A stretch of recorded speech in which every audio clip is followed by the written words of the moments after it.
რუსეთ-უკრაინის ომის დაწყების შემდეგ დასავლეთმა მოსკოვის წინააღმდეგ არაერთი ნაბიჯი გადადგა. თუმცა მათ შორის უმნიშვნელოვანესი რუსული სუვერენული აქტივების გაყინვასთან იყო დაკავშირებული. საქმე ისაა, რომ რუსეთის ცენტრალური ხაზინა პორტფელის თითქმის ნახევარს დასავლეთში ინახავდა, რაც სტანდარტულ პრაქტიკად ითვლებოდა. თუმცა ამ მოცემულობამ აგრესორი სახელმწიფო არახელსაყრელ მდგომარეობაში ჩააყენა, რადგან დასავლეთმა რუსეთის მფლობელობაში არსებული აქტივები გაყინა. საერთო ჯამში გაყინული აქტივების მოცულობა 350 მილიარდ დოლარს შეადგენს, რაც რუსეთის საერთო რეზერვის მოცულობის თითქმის ნახევრის ტოლია. თანხის უდიდესი ნაწილი ევროშია დენომინირებული და ევროკავშირის იურისდიქციაშია განთავსებული. კერძოდ საუბარია დაახლოებით 200 მილიარდ ევროზე. ცხადია, რუსული აქტივების ნაწილი ამერიკულ დოლარშია დენომინირებული და პორტფელის მოცულობა 70 მილიარდ დოლარს შეადგენს. გარდა ამისა, რუსეთის ცენტრალურ ბანკს აქტივების ნაწილი ბრიტანულ სტარლინგში, კანადურ დოლარში, შვეიცარიულ ფრანკში და იაპონურ იენში ჰქონდა შენახული,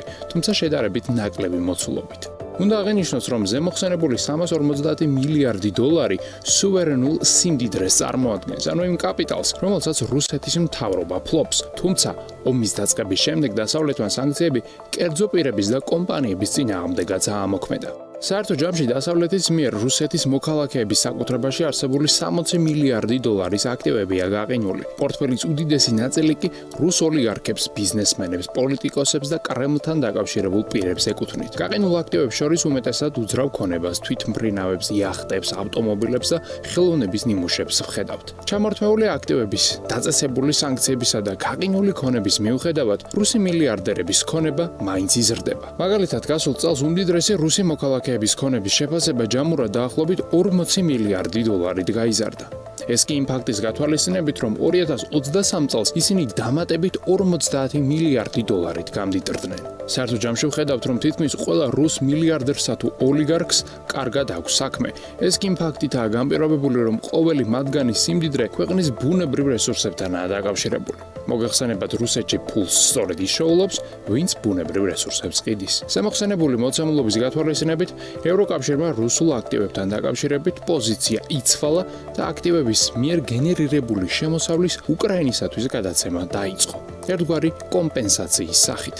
საქმე ისაა, რომ რუსეთის ცენტრალური ბანკის სახელზე არსებული აქტივები სანქციების მიუხედავად მოგებას პასიურად მაინც აგენერირებენ, რაც ბირჟაზე მათი გაძვირებით არის განპირობებული. მაგალითად, ბოლო პერიოდში ოქრო რეკორდულადაა გაძვირებული, რაც იმას ნიშნავს, რომ გაყინული ოქროს რეზერვის შეფასება გაზრდილია და იმაზე გაცილებით მეტია, ვიდრე ეს ომის დაწყებამდე იყო.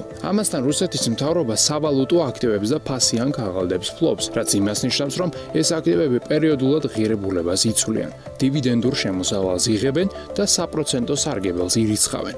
ცხადია, ამჟამად რუსეთს ამ აქტივებით სარგებლობა შეზღუდული აქვს. შესაბამისად, მიღებულ მოგებას ევროკავშირის წევრი ქვეყნები უკრაინას ურიცხავენ, რომლის მთავრობა მიღებულ თანხას თავდაცვაზე და ჰუმანიტარულ პროექტებზე ხარჯავს. გარკვეულწილად შეიძლება ითქვას, რომ რუსეთი უკრაინის თავდაცვას საკუთარი აქტივებით აფინანსებს, რაც კრემლში ნამდვილად არ ახარებ.